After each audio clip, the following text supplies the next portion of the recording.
নমস্কার।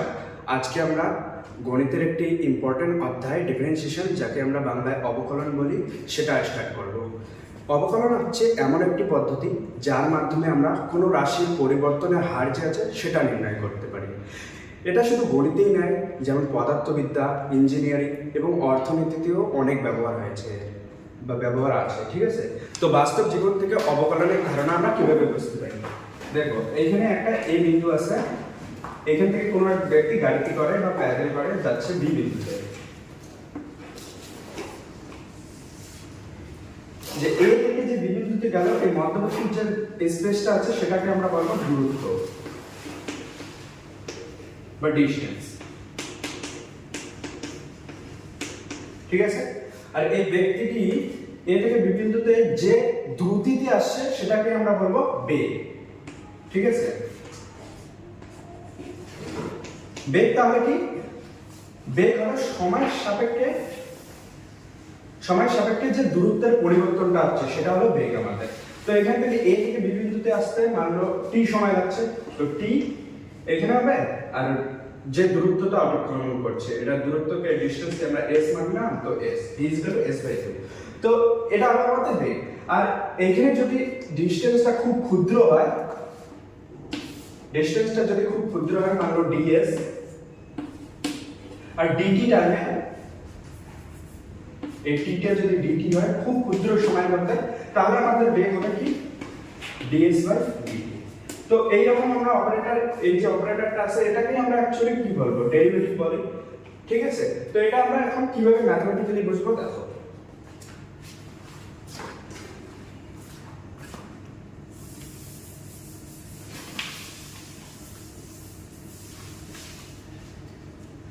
তো দেখো, কোন একটা যদি ফাংশন দেওয়া থাকে y is equal to fx,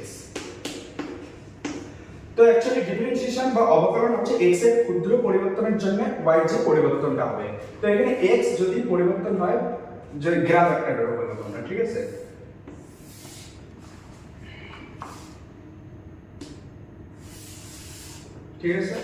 এটা y is equal to fx এর গ্রাফ।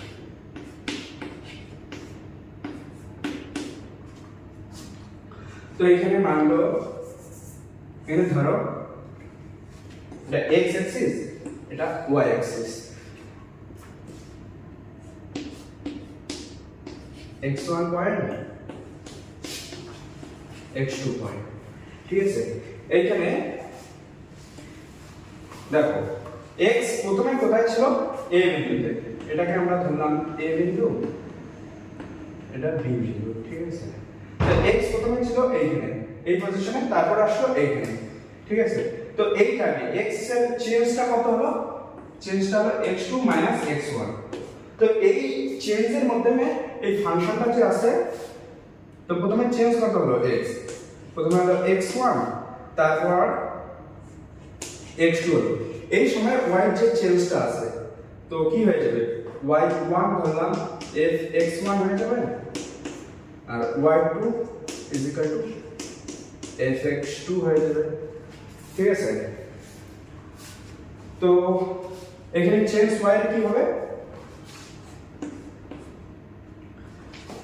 এখানে চেঞ্জটা হবে y এর আমাদের f(x2 - f(x1)। ঠিক আছে, তো এখানে দেখো, এখানে x2 ফাংশনে পুট করো, x2 হয়ে যাবে f(x2), তো এই পুরো ডিসটেন্সটা হয়ে যাবে আমাদের f(x2), আর এইটুকু ডিসটেন্স হয়ে যাবে আমাদের f(x1),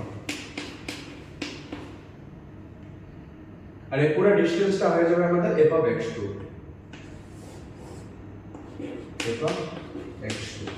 যে পরিবর্তন চেঞ্জটা হচ্ছে এইটুকু f(x2 - x1). ঠিক আছে, তো এইখান থেকে আমরা কি পাচ্ছি? একটা ছোট ট্রায়াঙ্গেল পাচ্ছি। দেখো, তো এটাকে যদি আমরা এখানে লিখি, তাহলে ড্র করি, তাহলে কি পাবো? ছোট একটা ট্রায়াঙ্গেল পাবো। এটা মানলো a বিন্দু, অ্যাকচুয়ালি এটা ট্রায়াঙ্গেলও না। এখন এই দুটো বিন্দু যদি আমরা a আর b বিন্দু যদি যোগ করি, তাহলে একটা ছেদক পাবো। এটাকে আমরা বলবো সেকেন্ড, এটাকে ছেদক বা সেকেন্ড বলা হয়। সেকেন্ড। এখন এ আর বি বিন্দু যদি অনেক কাছে আনতে থাকে, তাহলে কি হয়ে যাবে, এটা সিক্যান্ট বা এটা স্পর্শ কি বলে ছেদক বলা হয়। তো ছেদকটা হয়ে যাবে স্পর্শক বা ট্যানজেন্টে পরিণত হয়ে যাবে। তো ওই ট্যানজেন্টটাকে আমরা বলবো স্লোপ, ঠিক আছে। তো ওই ট্যানজেন্টটা এক্স অ্যাক্সিসের সঙ্গে যে কোণটা উৎপন্ন হবে, ওই পয়েন্টটাকে একটা পয়েন্টকে মানে কি বলবো অবকলন করবো ওই একটা পয়েন্টের সাপেক্ষে। মানে কি হচ্ছে এখানে দেখো, এখানে এ পয়েন্ট, এখানে বি পয়েন্ট। তো এটাকে যদি আমরা জুম করি, খুব ক্ষুদ্র ডিসটেন্স, মানে x1 x2 x1 না হয়, এখানে দেখো প্রথমে x এর চেঞ্জ কি হলো, x1 হয়ে গেল। তো আমরা ধরবো যে প্রথমে পজিশন ছিল x, x1 কে আমরা মানলাম x, ঠিক আছে। এখন x2 হয়ে যাবে খুব ক্ষুদ্র x এর পরিবর্তন যদি হয়, মানলো x প্লাস h, ঠিক আছে। তো এই চেঞ্জটা যে হবে কি হবে, x2 মাইনাস x1 হয়ে যাবে আমাদের h, ঠিক আছে। তো এইটুকু ডিসটেন্স আমাদের কি হয়ে যাবে, h হয়ে যাবে। আর এখানে কি হবে আমাদের f of x2 কি ছিল, f of x2 minus f of x1 কি হয়ে যাবে, তো f of x2 হয়ে যাবে আমাদের x1 x ছিল, তো f of x plus h হয়ে যাবে, কারণ এখানে x2 কি হবে x plus h, R f of x1 হয়ে যাবে f of x। তো এই যে ডিসটেন্সটা আছে এটাকে আমরা কি বলবো, f of x plus h minus f of x। তো এখন দেখো এখানে কি হচ্ছে, h টা খুব ক্ষুদ্র, h যে আছে খুব ক্ষুদ্র,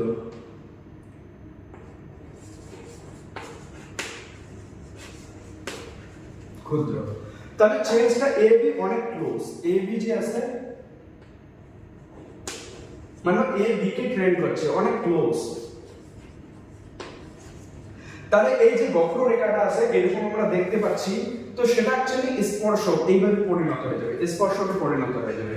তো এটা এখানে আছে, এটা ট্যানজেন্ট বা স্পর্শক।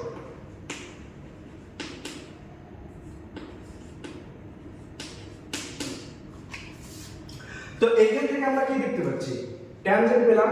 তো এটাকে আমরা কি বলবো, নতি বলবো, বা এন কাকে বলবো, এই যে ট্যানজেন্টটা x অ্যাক্সিসের সঙ্গে যে কোণটা উৎপন্ন করবে। তো সেটা কিভাবে ফাইন্ড করব আমরা, এটাকে আমরা অ্যাকচুয়ালি ট্যান থিটা বলি। তো ট্যান থিটা কি হয়ে যাবে, লম্ব বাই ভূমি, লম্ব দেওয়া আছে আমাদের ভূমি।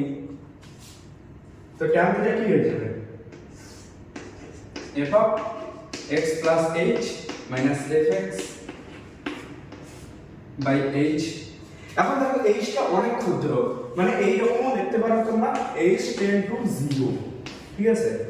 লিমিটিং কেস আমরা দেখব, but h not equal to 0। তাহলে কি পাবো আমরা এখানে, যে এই যে m টা আছে না, এটাকে আমরা m ড্যাশ x বলি। এখানে দেখো limit h tends to 0, h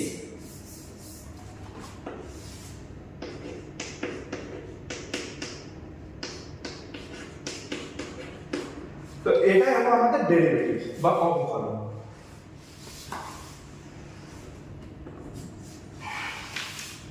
এটা হলো আমাদের ফর্মুলা অবকলনের, ঠিক আছে। তো কিভাবে পেলাম আমরা, প্রথমে কি করলাম, a b একটা পয়েন্ট কনসিডার করলাম, যেখানে a কে যদি আমরা b বিন্দুর অনেক কাছে নিয়ে যাই, তাহলে যে বক্ররেখাটা আছে সেটা স্পর্শকে পরিণত হবে, আর স্পর্শকের যে নতিটা আছে বা কোণটা আছে x অ্যাক্সিসের সাপেক্ষে, ঠিক আছে।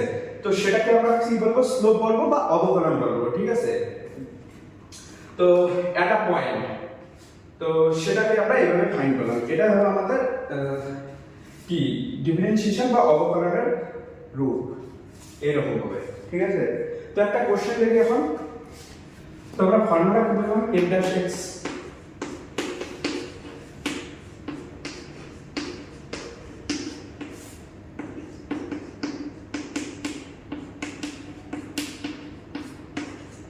তো যদি কোনো ফাংশন fx x স্কয়ার দেওয়া থাকে, তাহলে তার ডেরিভেটিভ কি হবে, আমরা জানি সবাই এর ডেরিভেটিভ হয় 2x, বাট আমরা ফর্মুলা পুট করে কিভাবে করব দেখো। তো এখানে প্রথমে আমাদের কি বের করতে হবে, f of x plus h। তো f of x plus h কি হয়ে যাবে, ফাংশন কি x স্কয়ার, তো x plus h whole square, আর